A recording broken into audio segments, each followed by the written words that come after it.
And I'll go ahead and get started. So my name is Christian Flores. I'm the advising coordinator with Project Upgrads. Joining me today would have been Shanda Ishisaka from the CSUF Career Center. Unfortunately, Shanda actually left on maternity leave last week. So she went a little bit earlier than expected, so she can't be joining us. So this is for the College of NSM. So I know for many of you are, in these disciplines and kind of figuring out, well, what is the next step in my academic journey? So we're going to go ahead and talk about today a little bit, what is grad school, what opportunities are open for me, and why is it important for me to understand these components of grad school, like why should I know about these things? This is the first step in understanding grad school. We have 3 different workshops that we put on.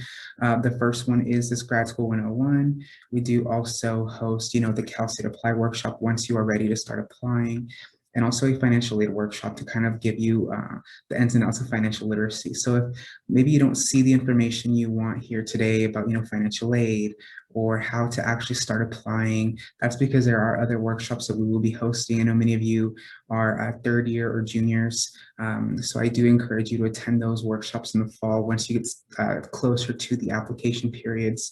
And I'll talk a bit about those as well moving forward, all right? And to kind of give you a brief overview of the agenda, so I'm going to give you a brief overview about kind of what is grad school, how to find a program and a school that's right for you, what does the application process look like, graduate school funding, and then available resources here at Cal State Fullerton for grad students. So kind of moving forward from that. So why go to grad school? A lot of people say, I'm okay with just a bachelor's degree and that's great.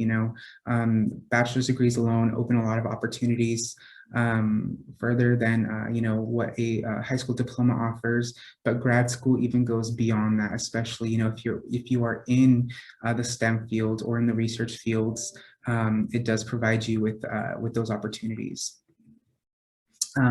Some of these opportunities, include, greater income potential, the likelihood of being unemployed decreases. You do have more opportunities for leadership roles at your employment. And for some jobs, it is required for you to have a master's degree.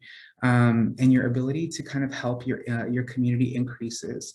And also with that, you do have access to, healthcare or retirement plans through your employer. So these are kind of just some of the benefits of going to grad school. Of course, they are kind of the domino effect of going to grad school. They're not, direct detriments or direct catalysts of grad school, but they are, the consequences thereof. In the, in your fields, some of the potential jobs, that you could get as a result of getting a master's or a graduate degree are, biological technicians, math instructors, geologists, data analysts, and financial risk analysts. And again, these are just some of them. These aren't all of them. I've met folks who they got, master's degrees in geology, and now they are working for companies who do, for example, drilling and mining. And so they make a lot of money because they're the people who, are behind the scenes when it comes to, well, is it okay to, do these kinds of things here, so those are kind of some of the opportunities that are available for you. A lot of people think that you have to go into research if you get a master's or a PhD, in higher education, but that's not necessarily the case. You can go and work in the private sector. You can work for large corporations and be developing a lot of different kinds of technology or tools that are going to be useful for the general good of the public. Kind of just to kind of give you a brief overview, if you are looking into these fields, The median salary, for example, someone with a bachelor's degree in biology is $56,000 a year versus someone with a median salary with a master's degree is $96,000. And that also all depends on where you're living, the cost of living, and how relative you are compensated for those jobs. For example, I was speaking to someone just last week, actually, and she earned her master's degree in biology, and she's working for now Pfizer, from what I'm remembering. And so her income and her prospects for work have increased significantly just simply by pursuing a master's degree. And I was speaking to another student during the same discourse about how she's now pursuing a PhD. And so, funding in research also increases with pursuing, a graduate degree as well. So it really just depends, what your ultimate end goal is,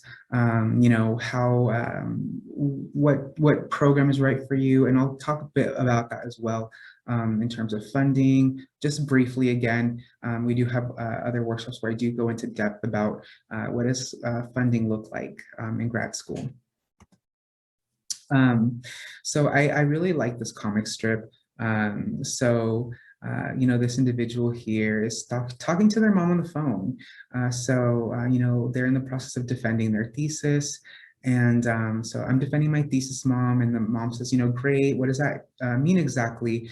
Well, it means I'm very close to graduating, but there's still a possibility they will fail me and I have to stay here longer or drop out. And then the mom says, so I shouldn't get too excited. And the student says, a little excited would be nice. I'm not sure how many of you folks, your parents have no clue what you're doing in school. And so, they just know that you need to finish and that you need to do well. And so, I think it, especially, being first generation for many of you, I think that this definitely resonates. I know for me, this definitely resonated, especially when I was finishing my master's thesis. My parents had no idea what I was doing. They just knew that I was writing and that I needed to finish my master's degree. So I think this is definitely very relative to when I was in my program. So that goes to say, what does grad school look like? So undergraduate programs are very structured. You have your gen ed courses, and then you have your courses for your major that you have to complete. And you are expected to learn a set of knowledge, set of knowledge, basically. Versus if in grad school, you are expected to be creating and contributing. So you're expected to research, you're expected to create new theories and understand new concepts that you yourself are working toward or creating. For example, if you are in biology, you might be expected to participate in a research lab with a professor who is working on a project or a research.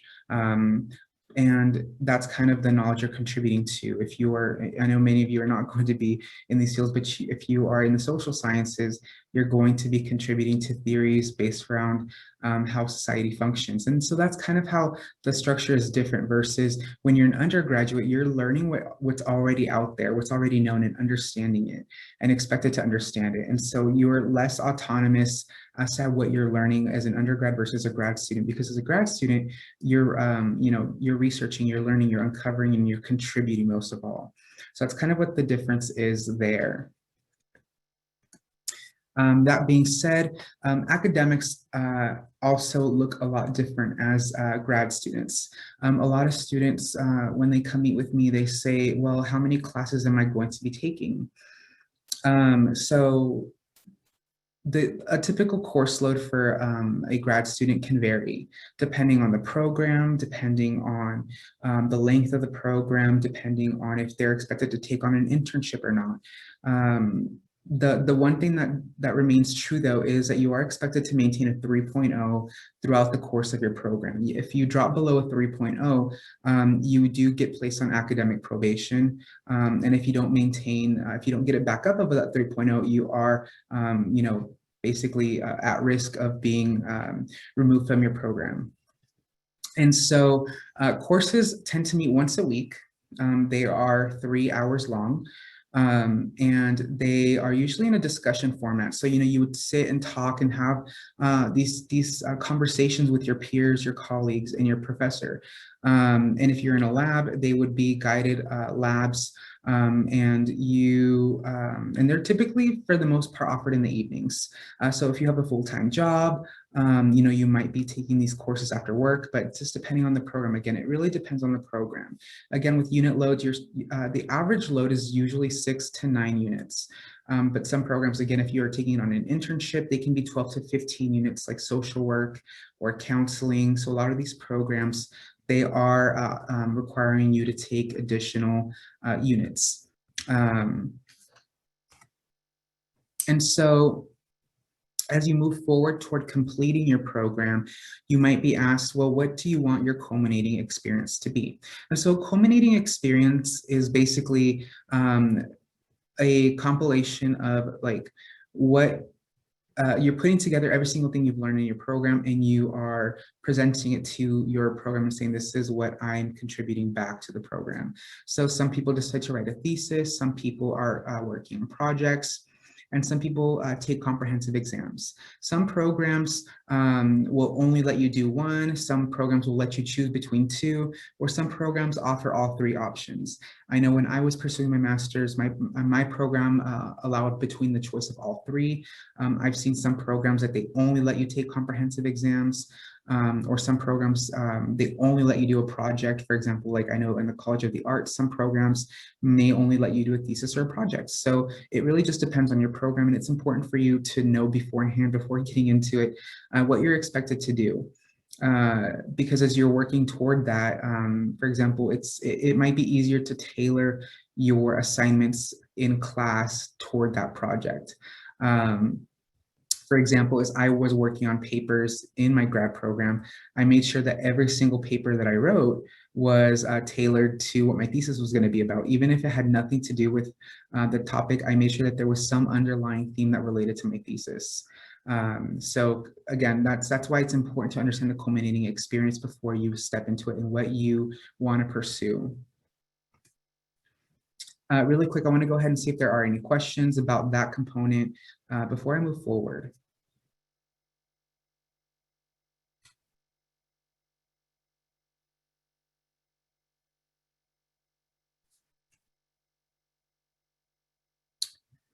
All right, so how do you find a program and a school?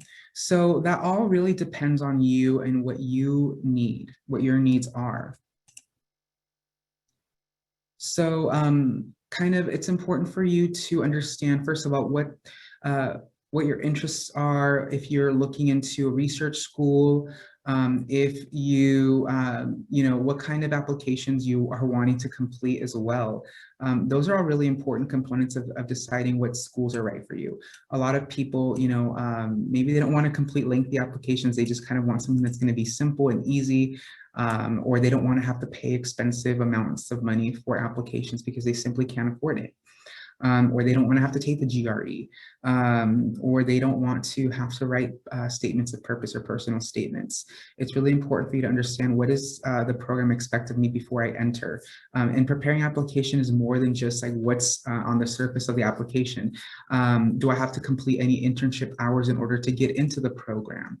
Do I have to have any extracurriculars? Some programs do want you to have internships prior to going into it, or they want you to have research experience, especially in these fields within the College of NSM. A lot of programs want you to have that research experience, or they want you to even be sponsored by a member of the faculty. So it's really important for you to be connected with the faculty in order to know, kind of what you're getting yourself into. So make sure that you understand those requirements moving forward and moving into it. That being said, it's really important as you move forward, attend conferences if you can. I know it's not, with COVID, it's not feasible to attend it in person, but a lot of these conferences have moved to virtual platforms, which makes it a little bit more accessible to attend, and it makes it less expensive. There are research conferences that you can go and watch people present at, and you understand, well, this is what it's like to present at a conference. Maybe eventually I want to present at a conference. Join national discipline organizations, be connected to the network that's out there. And this is really huge for you folks. Participate in research projects, reach out to a faculty member and say, hey, I want to be on your research team. Even as an undergrad, say, how do I participate in your research? And you can ask them and they say, yeah, you can totally do X, Y, and Z. That way, when you move into grad school, you already have some hands-on experience. And as you move forward toward completing, they might even be able to have your name included in their research, and you might be a published author before you even graduate. You can also volunteer, you can participate in internships and jobs in the field and take extra, elective courses. I know sometimes there are some majors that aren't unit heavy, and so you end up having the ability to take electives.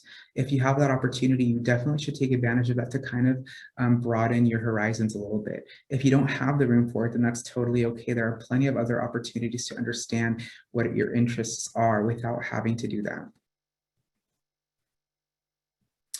And this one is super important. I know with COVID, it can be kind of difficult to do this. I know many of you might be transfer students, and so you haven't had the opportunity to really engage, but it's really important to develop your faculty references. Get to know if a member of the faculty, really understand what their research interests are, and make sure that you, engage with them. Make sure that they know you inside and out of class, in a formal setting and an informal setting. I always say, make sure that the faculty know that you are interested, but also make sure that they get to know you, what your interests are, who you are as a person. There seems to be, this misconception that faculty are not approachable, but sometimes, all it takes is you shooting them an email saying, hey, can I meet you during your office hours? And it's completely understandable, to be intimidated by someone who, has a PhD and who's been doing research, because you aspire to be at their level. And so that's why it's important to approach them, because you want that mentorship, you want that guidance. And so make sure, again, to approach them just casually and say, hey, I want to know what you did to get here. And that's totally okay. And the reason why it's important is because, they might be able to connect you to other people. So as you are looking for schools and programs, you might want to create lists, create kind of rankings, like where's your first choice? Which programs fit your goals? And what are your goals even? Do you want to go public? Do you want to go private? Where are you going to get funding the most if you're doing research? For example, like USC versus UCLA versus, Cal State Fullerton. Who's going to provide you the most funding for what you want to do? Are you going to want to be more research oriented?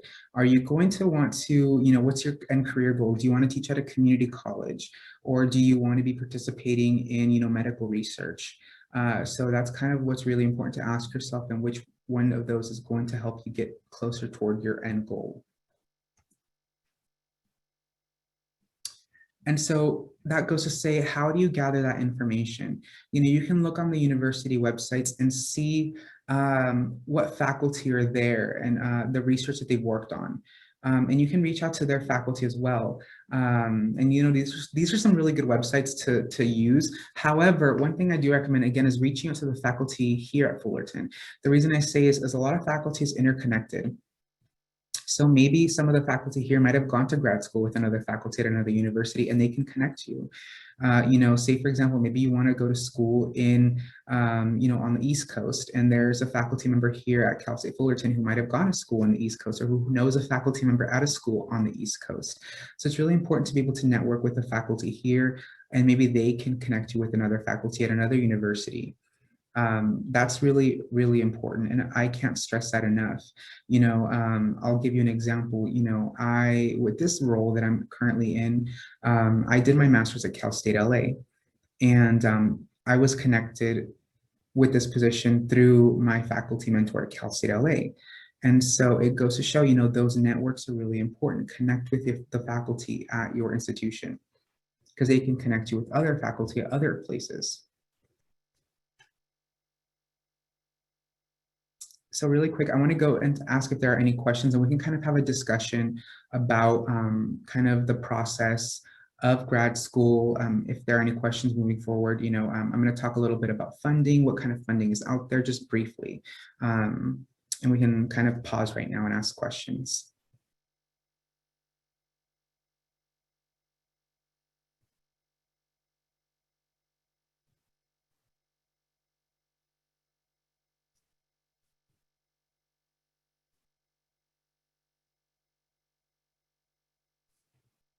All right, I'm going to go ahead and move forward. So I'm going to go ahead and talk about applying to grad school here at Fullerton. So there's a two-step admission process when it comes to applying to grad school here. So you have to be admitted and be eligible for what's called CSU eligibility, and then you have to meet your department standards. So there are two completely different things. It's almost like, for example, like I'll give you an example, the minimum wage. You have to be paid federally at least $7.25 or $7.50 or $7.25 federally, right? And then each state then sets their own state minimum wage. For example, here in California, I believe it's now 15. So even though the federal minimum wage now is $7.50 or $7.25, the state mandates that you have to be paying your employees 15. So it's kind of like the same thing here. The university has a lower standard for admissions, and a program is allowed to set even higher standards for admissions for their students. So you can be eligible to get into the university, but the program you might not be eligible for, or you may be eligible for, even though the standards are higher. So it's really important to understand what those standards are. And you would have to, first of all, submit an application to Cal State Apply. And that includes, submitting transcripts from all community colleges to the university you're applying to, whether it be here at Fullerton or any other CSU campus. If you're applying to other CSUs, you have to make sure that every single institution receives your transcripts. Say, for example, you want to apply to Cal State Long Beach. You have to submit transcripts from Cal State Fullerton, and even if you attended another community college like Rancho Santiago, you have to submit your transcripts from there, even if your courses from Cal State Fullerton and Rancho Santiago are all listed on one transcript here at Fullerton. You still have to submit all those transcripts from Santiago. So it's really important you remember that. If you don't, it could risk your admission notice. So make sure you remember that. And then in order to apply to the program, each program has specific processes to apply. Some programs, they will have everything on the Cal State Apply website, whereas some programs you have to submit what's called supplemental applications. And supplemental applications are separate documents or separate forms or separate processes to submitting an application that are not on Cal State Apply. And so that might include like a separate website or a separate PDF sent to like an email address. I know, for example, the biology program, you have to submit like a PDF with your unofficial transcripts, and it's a lengthy process depending on how many community colleges you may have attended. And you have to have like 3 different GPAs included. So it can be a lengthy process to do. So it does take time. If you have questions, for example, it's important to reach out to the grad program advisor. Every single program here at Fullerton has a program advisor. So you can reach out to them if you have like those confusing questions, or you can even reach out to me and we can sit down and talk about it. Like, how do I apply to this program? Okay. Well, these are the requirements. Let's sit down and let's go ahead and start the application process together. And if you need that extra, walking through, I'm more than happy to do that with you as well. There's nothing wrong with needing that extra guidance. And so when you log into Cal State Apply, you're going to see this.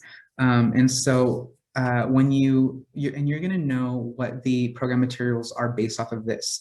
The first page you click here, once you add the programs you want to apply to, it's going to list first of all, the programs you're applying to. Once you add them to, it's like a shopping cart, and you're going to click each school. You can only apply to one program per school. So say, for example, you're thinking about applying, to biochemistry or biology and chemistry. So kind of like that. You can only pick one per school. So you can apply to other schools, but you can only face, for example, at Cal State Fullerton, you can only choose one program here. And you click on that application. The first page that pops up is how you apply to that program specifically. And it's important you read in detail what exactly they're going to ask of you, because that's where you'll find it. A lot of students, they don't pay attention that that's where you find that information. Like if there's any PDFs or any links, that's where you'll usually find them, on this link right here on this quadrant. Here is where you're going to update any personal biographical data. Here's where you're going to enter your previous academic institutions. And here is going to just be like any supplemental information regarding your like maybe volunteer or employment history. And I see, Angela, you have your hand raised. Yeah, I have a question. It was about the programs. You said that you could only apply to one program per school. Yes. Would you be able to apply like could you choose a different major you want to go into for your master's for each one? So say, for example, you did your undergraduate in biology and you wanted to pursue a master's in, I want to say, just for it as an example, higher education, Master's of Science in Higher Education. You can do that. It just depends on the prerequisites for that that master's, if you meet them or not, or if there are prerequisites. Does that make sense? Yeah, I see. Because I was speaking to my advisor, and I told her how I was majoring in sociology, but I was thinking of, I know that graduate school programs are different from like med school, but since I was thinking of a career like in psychiatry or a therapist, I know that would have different paths. So how would that work? So you would have to go onto the website, and I'll show you all once I finish the actual PowerPoint component, how you can find out, for example, your specific program if you want to go. I would recommend, for if you want to be a psychiatrist, a clinical psychology program, but there are prerequisites you may have to take before applying to that program. So say, for example, you're a junior right now, and you might have already taken some of these courses. So it doesn't necessarily mean you haven't taken them, but there may be courses you have to take. And there also may be, like, for example, an internship or research experience you might have to take. Does that make sense? Yeah. Yeah. And you'll know based off of like this section, but this, whatever's published here will also be on the program website. So it's not just going to be published here. So you don't have to wait until you start applying. You can look at it beforehand if you look on the program website, and I'll show you all what that looks like. So that's how you'll know. And so it's important to check the deadlines, because each program does have its own separate deadline. It's not like an undergrad when the applications open up October 1st and they're all due November 30th. So say, for example, one program, their application deadline might be January 15th, one program might be February 1st, one program might be February 15th, one program might be March 1st, March 15th, et cetera. They're going to be kind of throughout the semester. It's not going to be where you kind of all have to submit all of them at once. And it's important, say, for example, one program at Cal State Fullerton might be different than the same program at Cal State Long Beach. So you have to kind of like mark your calendars and know which application is due. And I'll show you all what that also looks like. And so these are some of the programs that are offered in the College of NSM. Of course, these aren't the only programs offered at Cal State Fullerton. We have about 50, I want to say 52 master's programs here at Cal State Fullerton. And there are about 258 master's programs offered in total in the CSU system. So these are just 7 of the programs that are offered across the CSU at Fullerton. So are there any questions thus far?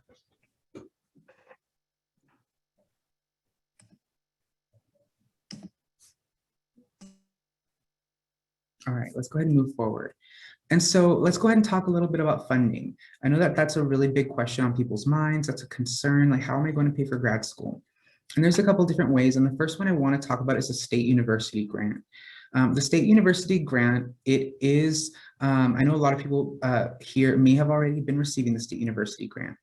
And so that's something that's going to continue on through grad school if you're currently receiving it. Or a lot of students, they say, well, my parents make too much money. I'm not going to receive anything. So I'm not even going to bother filing for FAFSA.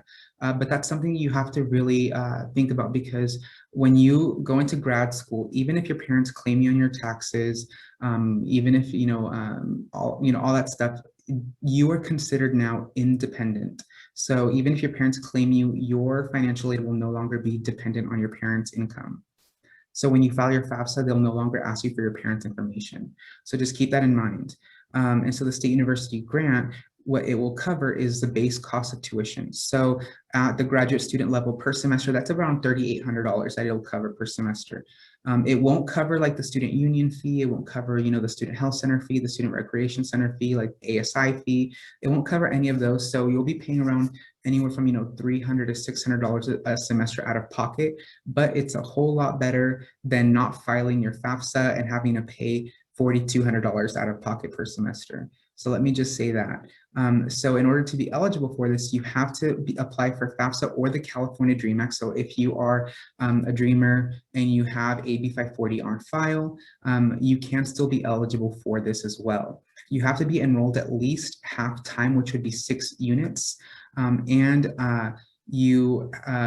It covers 125% of your program. So say, for example, your program is 30 or 33 units, it would cover up to 42 units.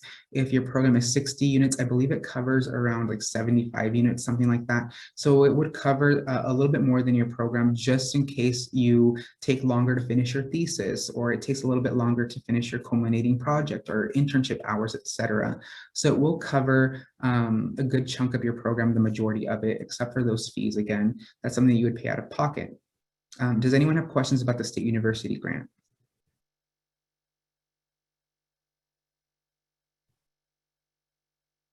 And again, this is only available at the CSU. So if you attend a UC, if you attend a private, it will not be eligible. It won't be there. This is only a CSU thing.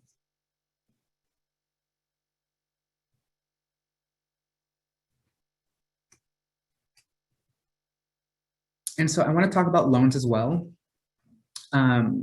So there are 2 types of loans you can take out as grad students. There is a federal direct unsubsidized Stafford loan, which is the standard student loan.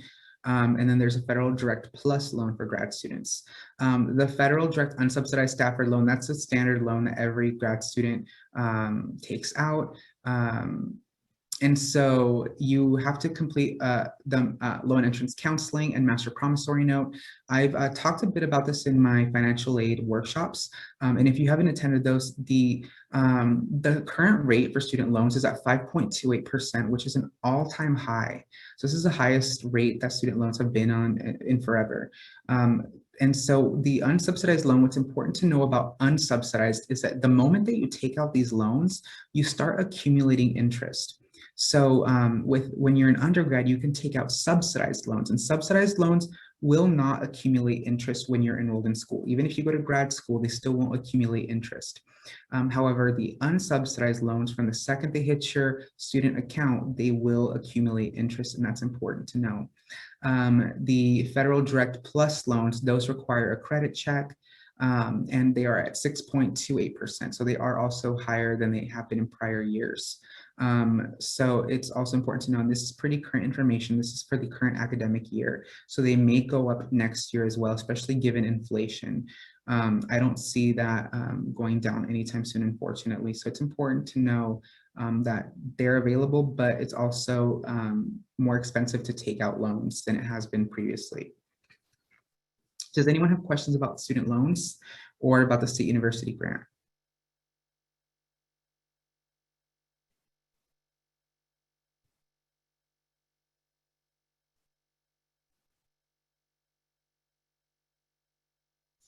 All right, I'm gonna go ahead and move forward to the next section. So there are also scholarships available. This is just some of the scholarships that are available. Cal State Fullerton has a general scholarship, which you can actually apply to. The deadline is tomorrow for the general scholarship. If you haven't already applied to it, even as undergrads, you can apply to it. You can find it on your Titan portal, actually. So if you go to your Titan portal and you search on the left-hand side on the search bar scholarships, it takes you to the scholarship portal. You do need a letter of recommendation. So keep that in mind. And for example, the Alumni Association Student Scholarship is open to all incoming and continuing full-time undergrad and grad students who will be continuing. And this one was for the 2021-2022, but it also applies for the following consecutive years. There's also the Chicano Latino Faculty and Staff Association Scholarship. And there are multiple other scholarships available to you that are discipline specific within your college. And those you don't have to apply for anything separate. You just submit the Cal State Fullerton General Scholarship application, which again is available on your Titan portal. There's also the Russell V. and Betty L. Benson Scholarship, for those who are pursuing a master's degree in math, or the Catherine Gottschalk Memorial Scholarship. Again, those are for students who are pursuing a master's in applied math or teaching math. So those are some of the ones that are available, and the James Sternberg Scholarship. And those are for the students who are grad students participating in research. So if you are wanting to pursue research in grad school here at Fullerton, that's also an awesome opportunity for you.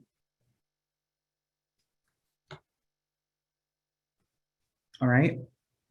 There's also the Palante Fellowship Program. I haven't updated the dates. The deadline for this is tomorrow, but it does provide you with $1,000 for the year. And this is every year that we offer this. It requires an application form and one letter of recommendation. And you would receive $500 in the fall, $500 in the spring. And so the really awesome thing about this is that you are encouraged to, for example, attend career development workshops. And at these workshops, we partner up with the Career Center. So, for example, you might have someone from maybe Pfizer come in to the school and host a workshop. And so you get to network with these professionals. Through these workshops. We also have, former grads who come through and they're maybe working for these corporations, or maybe they went on to get a PhD. And so you get to hear about their experiences as well. So that's part of what the Palante Fellowship Program offers, as well as you do get faculty mentorship. So you're assigned a faculty mentor to kind of help guide you through grad school. And there's also the Grad Equity Fellowship. This provides funding for students who maybe want to go and pursue a PhD. And so it provides funding. You require the application form, personal statement, any letter of rec. The deadline for this one is going to be sometime in April and May. I haven't heard back as to when the deadline is going to be. But it is a good opportunity as well for any of you who might be interested in the future. Usually the deadlines are in that late spring area. So if you're not applying for grad school now and in the future you are thinking about it, that's something to consider. And really quick, I want to talk about these dates and deadlines that I haven't really talked about too much. So just to kind of reiterate, so applications for the Cal States open up October 1st. So if you want to mark your calendars, if you're going to be graduating next academic year, you should start applying for grad school your last year in October. That's when the applications open. And you would be applying for FAFSA during that same time frame. FAFSA is due March 2nd of that same academic year before you start. So say, for example, the people who are starting this upcoming fall, tomorrow is the last day they can file for priority financial aid. And so they've started filing their grad school applications back in October. So that's kind of just to give you a time frame. So if you're doing the same thing, if you're going to apply for fall 23, then and you're graduating spring 23, you'd start filing your grad school applications October 22, and same thing with your financial aid.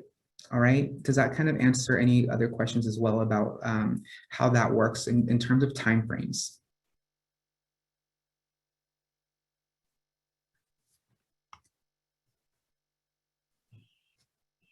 I have a question. Can you repeat when you should start applying for grad school, the dates, please? Yeah, so October 1st is for the CSUs.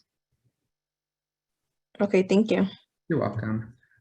And so there are what are also called student assistantships on campus, or graduate assistantships. So graduate assistantships kind of really vary a little bit differently between departments. So some teaching assistantships or graduate assistantships will allow for you to teach your own class depending on the department.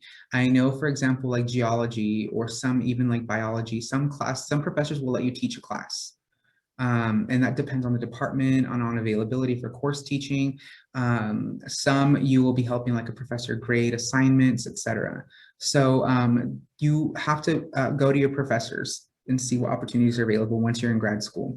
You can also go to the Career Center in Langsdorff Hall 208 for these opportunities and see what's available, what's up, you know, what can I get myself into? You can also go to the Office of Grad Studies, who sometimes also publishes some of these opportunities, but ultimately the departments are who notify students of these opportunities through the faculty. So if you are interested in any of these, I highly recommend you reaching out to faculty and say, hey, what opportunities are available for me for employment in grad school? So it's really amazing opportunities. I actually was a teaching associate as a grad student. I got to teach my own classes in grad school, and it was awesome. I'm still very connected with a lot of my former students. So I highly recommend it, especially if you want to go into teaching in the long term. As you transition to grad school, there are also other opportunities to kind of have your own support through the Office of Grad Studies and Project UpGrads. We have here the Office of Grad Studies. We're currently in the process of moving our offices. We have the College Park suite, which is all of the people who are working in Office of Grad Studies. But then we also have the Graduate Student Success Center, which is here in the library. We're currently about to move to Langsdorff after spring break, really close to the Career Center in 216.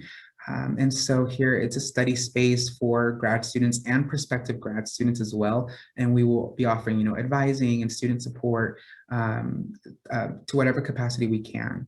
So if you want to come pay us a visit in person and check it out too as well, you don't have to be enrolled as a grad student quite yet either. You can be a prospective grad student. So just, you know, keep an eye out for that. We have, you know, so we're currently open. We have computers, whiteboards, charging stations, graduate success consultants, workshops, and we're here in PLS 365, so on the 3rd floor. I'm not sure if there are any questions before I kind of show you all kind of how to search for those prerequisites. I know that that was a question that was being asked.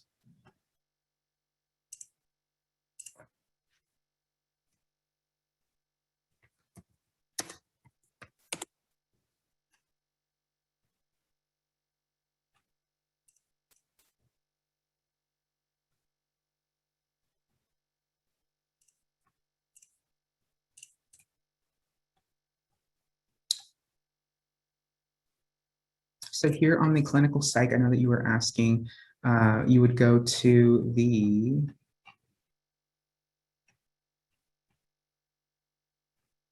this is just the advancement to candidacy.